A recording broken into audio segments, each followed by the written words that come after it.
Bonjour à toutes et à tous, bienvenue dans le podcast La Sueur. Stipe Miocic, John Jones, on est très chaud, c'est peut-être pour la ceinture heavyweight intérimaire. Vous allez le voir, il y a beaucoup de spéculations autour de Stipe. Ce qui est sûr, c'est que Dana White a accordé une interview à TMZ et il a dit que oui, un retour de John Jones pour l'été, c'est ce que le dirigeant souhaitait et que Stipe Miocic faisait sens. De son côté, Mike Bohn de MMA Junkie a dit que l'UFC ciblait ce combat John Jones-Stipe Miocic pour l'UFC 276 en juillet prochain lors de l'International Fight Week. On croise les doigts pour que ça se passe, mais ça impliquerait pas mal de choses pour notre Cyril Gane national également. Générique Big Rusty. Soit.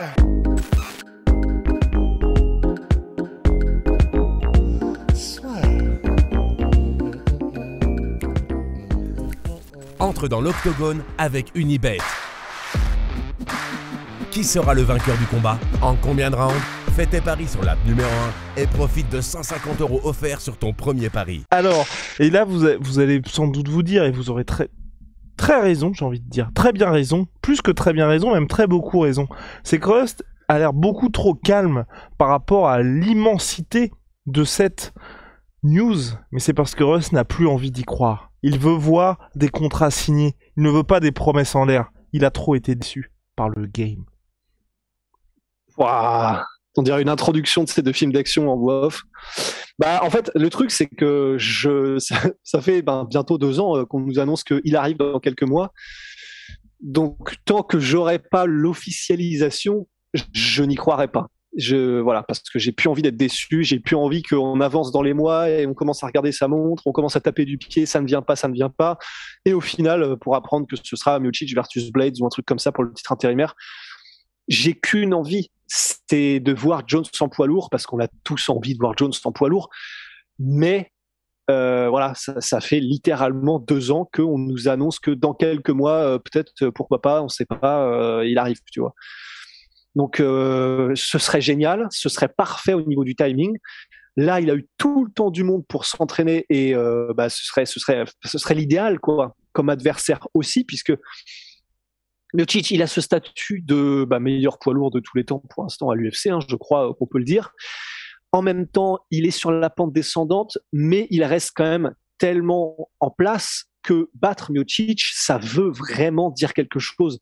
Donc c'est parfait pour John Jones pour un combat de retour, parce que entre guillemets, il est théoriquement prenable, puisqu'on a tendance à penser qu'il est un peu plus sur la phase descendante quand même de sa carrière. Et si tu le bats, t'as battu un énorme nom, ce serait parfait pour John Jones. Et surtout que John Jones est très chaud par rapport à ce combat. Souvenez-vous, il y a quelques mois, il disait qu'il était prêt à revenir face à Stipe Miocic. C'est Stipe Miocic qui avait dit « ça m'intéresse pas parce qu'au regard de mon statut, si je reviens, c'est pour la ceinture là, vous le savez. » Francis Ngannou s'est blessé lors de son training camp face à Cyril Gane, opéré dans la foulée des ligaments croisés, donc il est absent au moins jusqu'à toute fin 2022. Ce qui est le plus probable, c'est qu'il revienne en 2023. Donc l'UFC, qui avait attendu 3 mois pour faire un titre intérimaire entre Cyril Gane et Derrick Lewis, va bien évidemment, selon toute vraisemblance, faire un nouveau titre intérimaire. Et là, ça aurait du sens parce qu'effectivement, le champion est absent pour une longue durée. Et donc, Stipe Miocic, John Jones, on en parlait aussi avec Big Rusty il y a quelques mois. On disait, oui, il pourrait griller la politesse à Cyril Gane parce que ce sont 2 Américains bien connus du grand public aux US, là où les gens achètent du pay-per-view, alors que Cyril, il a fait pour l'instant 2 événements en pay-per-view numérotés, l'UFC 265 et l'UFC 270, et malheureusement, ce ne sont pas des événements qui ont énormément performé. Je dis ça pourquoi? Parce que l'UFC il n'y a pas eu de fuite en termes de, on va dire, en termes d'achat de pay-per-view, et surtout, il était d'une part face à Derrick Lewis et d'autre part face à Francis Ngannou, qui sont pas eux non plus des stars qui permettent d'avoir une traction énorme.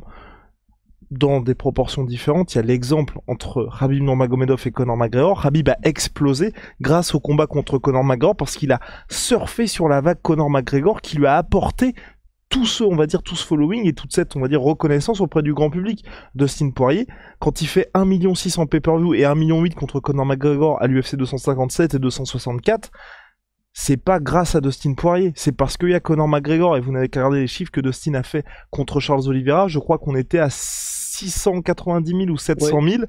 Bah voilà, la différence, c'est parce qu'il n'y a pas Conor McGregor. Donc pour vous dire qu'il faut aussi une superstar pour vous permettre d'atteindre ce niveau-là. Pour l'instant, Cyril Gane n'a pas pu bénéficier de ça. Rusty ? Et John Jones, lui, oui. Oui. Et c'est ça qui est bien, et c'est la raison aussi, au-delà même de toutes les compétences qui font qu'on a envie de voir John Jones en heavyweight, c'est que John Jones performe aussi en pay-per-view. Et ça, c'est clair que c'est un truc qui n'a pas échappé à l'UFC, dont on entend dire que depuis le début de l'année, c'est un petit peu alarmant en termes de chiffres de pay-per-view. Donc, ils ont besoin... Parce qu'en fait, on dit ils ont besoin de stars pour performer en pay-per-view. Théoriquement, non. Parce que pour ceux qui suivent un petit peu le game, effectivement, comme ils ont beaucoup de fixes, beaucoup d'apports en fixe, théoriquement, ils n'ont pas besoin. De toute façon, ils n'ont pas d'impératif de performer en pay-per-view. Mais néanmoins, tu as quand même plutôt intérêt à garder ESPN content, tu as plutôt intérêt à ce que toutes les parties du deal soient heureuses d'en faire partie, parce que y a un moment donné où les deals se finissent, hein, c'est le propre des deals généralement. Donc c'est quand même pas terrible si genre aucun de tes pay-per-view n'a dépassé 300 ou 400 000 depuis le début de l'année, quoi. Donc John Jones étant un athlète qui fait en moyenne, je crois que c'est soit 700 ou entre 600 et 800 000 achats en pay-per-view à chaque fois, c'est très intéressant, et forcément l'UFC commence à se dire bon, ok, vu le début d'année, c'est peut-être le moment là d'accélérer un petit peu sur John Jones, quoi. Et surtout sportivement, on le dit à chaque fois avec Ross, forcément ça va être les débuts de John Jones dans la catégorie heavyweight. Il n'a jamais combattu dans cette catégorie-là, certes c'est le plus grand, moins de 93 kilos de l'histoire du sport, mais il faut quand même une petite rampe de lancement, et pour moi Stipe Miocic c'est le combat parfait pour lui, parce que c'est quelqu'un qui est complet et qui n'a pas non plus le gabarit de Francis Ngannou. C'est vrai que là vous pouvez arriver avec, on va dire, toutes les stratégies du monde, tout l'entraînement du monde, vous arrivez avec le mec qui fait 120 kilos, même plus. Le jour où il combat, il n'y a pas plus haut en termes d'impact physique dans cette catégorie des lourds, et un Stipe Miocic c'est quelqu'un, on va dire, pour moi, qui est la parfaite balance, parce que pour John Jones, en cas de victoire contre Stipe Miocic, ok, on sait qu'il est prêt pour la catégorie reine, alors que Francis, c'est presque trop haut, trop rapidement pour John Jones. Et puis de l'autre côté, si vous prenez le combat pour Stipe Miocic, s'il s'impose face à John Jones, c'est parfait, parce que directement il revient dans le jeu. Il revient face à un John Jones qui, certes, là vous pouvez dire oui, il est vieillissant, ses dernières performances contre Anthony Smith, Dominic Reyes et surtout Thiago Santos étaient moins impressionnantes, mais qu'il a pris 2 ans pour lui, 2 ans pour, selon ses dires, se reconcentrer, se forger une armure de heavyweight. Donc normalement, sur le papier, Stipe Miocic battrait un John Jones qui est prêt pour cette catégorie-là. Et on sait tous, malgré tous ces excès de John Jones, c'est quand il arrive dans la cage, il est prêt, et quoi qu'il arrive. Quand je dis quoi qu'il arrive, vous prenez l'exemple du premier combat contre Alexander Gustafsson, même quand il ne s'entraîne pas, il est très très difficile à battre, puisqu'il gagne quand même à la fin.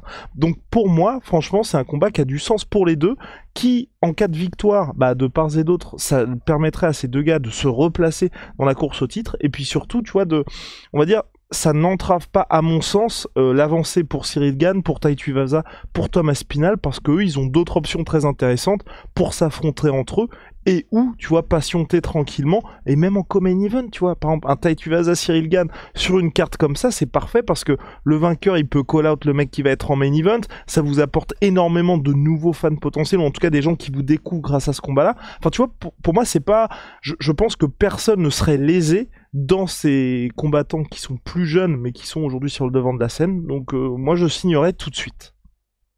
Ouais, non, moi aussi, hein. Et c'est vrai que là, on commence à dire, et on entend un petit peu partout, qu'on a un âge d'or des poids lourds. C'est clair que là, en tout cas, là, à l'instant T, ça y ressemble beaucoup, parce que tu as le champion qui domine pour l'instant. C'est sur le mont Olympe, c'est Francis, qui fait pas de cadeaux et qui pour l'instant arrache tout.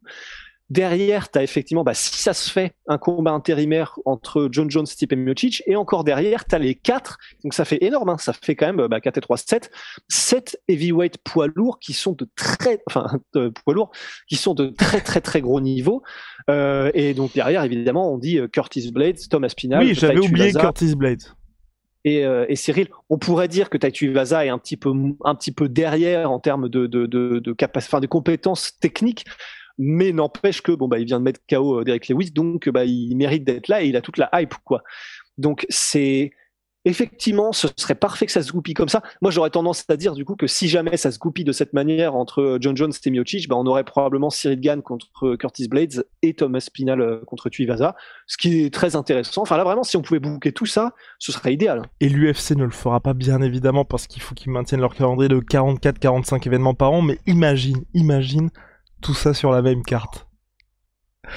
Ils le feront pas. C'était à l'époque où les UFC, c'était pas juste comme aujourd'hui, genre UFC 247, c'était UFC Heavyweight Invasion où avec il y avait un titre pour chaque événement. Là, ils pourraient le faire, mais parce que ce qui est important aussi de préciser, c'est que Kamaru Usman contre Leon Edwards est aussi ciblé pour cette International Fight Week, donc le pay-per-view de juillet. Donc ça voudrait dire, selon toute vraisemblance, qu'on aurait John Jones contre Stipe Miocic pour le titre intérimaire en main event, et en co-main event, Kamaru Usman, Leon Edwards, parce que oui, c'est un combat très intéressant sportivement, mais pour le business du pay-per-view, c'est un petit peu moins pour l'UFC. En tout cas, moi j'espère que tu vois, on va pouvoir booker tout ça.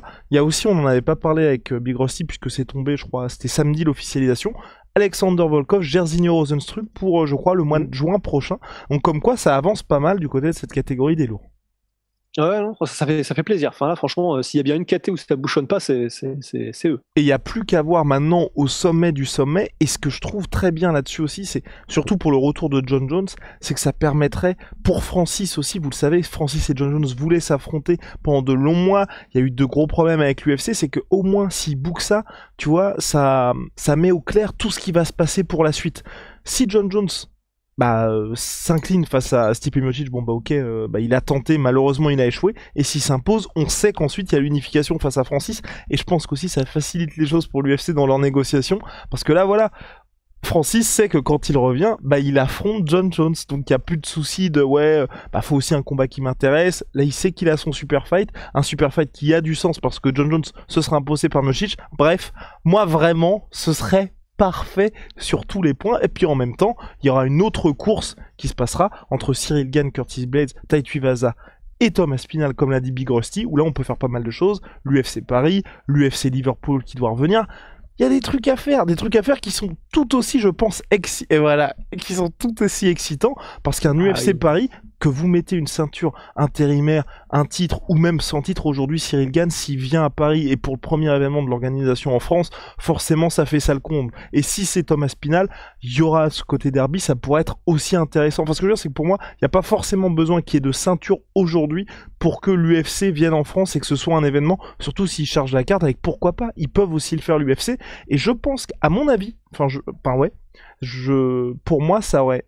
C'est peut-être même un meilleur délire pour l'UFC d'un point de vue, on va dire, business, et puis même pour parier sur le futur, c'est qu'honnêtement, le Valentina Shevchenko Manon Fiorot, tu le fais en France. Tu le fais en France, parce que s'il y a bien un endroit où les gens vont s'intéresser à ce combat-là, c'est en France. Si tu le fais aux États-Unis, je suis même pas sûr qu'ils le mettent co-main event. Ce sera co-main event dans un événement où t'as 3 combats pour le titre. En France, tu peux le mettre main event. En rampe de lancement, t'as Cyril Gane en co-main event, mais bien sûr, oui, je partage votre avis, qui sera aux yeux de tous le main event. Mais en tout cas, si tu le mets en France, c'est hyper bien pour Manon Fiorot, victoire ou défaite là aussi, parce qu'on sait que c'est un sacré morceau Valentina Shevchenko, mais ça a du sens. Grave, complètement. Effectivement. Après, je suis chaud aujourd'hui. Ah ouais. Putain, la vache, je vais bouillant, quoi. Mais après, je me dis, tu penses qu'il pourrait faire ça, une carte où Cyril, qui est un monstre médiatique pour l'instant, en tout cas comparé à Manon Fiorot, ça peut se faire, ça, tu penses? Enfin, un délire où c'est Cyril co-main event et ensuite Manon Fiorot, parce que j'aurais trop peur d'un délire. Je sais que c'est arrivé il y a pas longtemps, mais où t'as un énorme combat en co-main event et tout le monde se barre après, ce qui serait d'une tristesse insondable. Ouais, c'est ce qu'on a de temps en temps, c'est ce qu'on a de temps en temps, ce qui s'est passé à l'UFC 266, où c'était Nick Diaz qui affrontait Robbie Lawler, et c'était le combat le plus attendu de la carte et de très très loin. Le main event, c'était Valentina Shevchenko qui défendait sa ceinture contre je n'ai plus le nom de la combattante, excusez-moi, mais c'était et on s'en foutait un peu. Et puis même là, toute proportion gardée, Volkanovski contre Korean Zombie, le combat le plus attendu de la carte, c'était Ramzat contre Gilbert Burns, et de très très loin, Russ, vous vous en souvenez sûrement, avait fait sa petite enquête en termes de chiffres, et le Coco main event écrasait tout sur son passage, tu vois. Donc moi honnêtement ça me choque pas, et surtout que là ce serait vraiment pour le coup pour des bonnes raisons. Enfin, quand je dis pour des bonnes raisons, c'est que pour Manon Fiorot, alors, rendez-vous compte là, elle est dans le top 5 mondial, personne ne la connaît.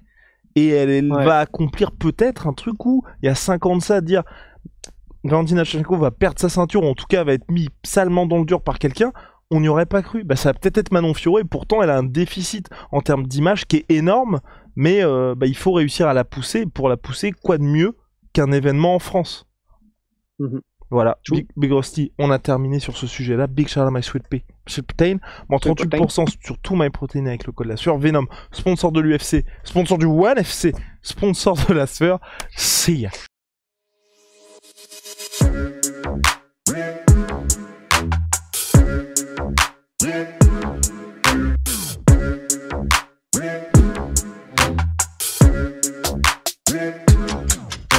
I'm fucking coming for you!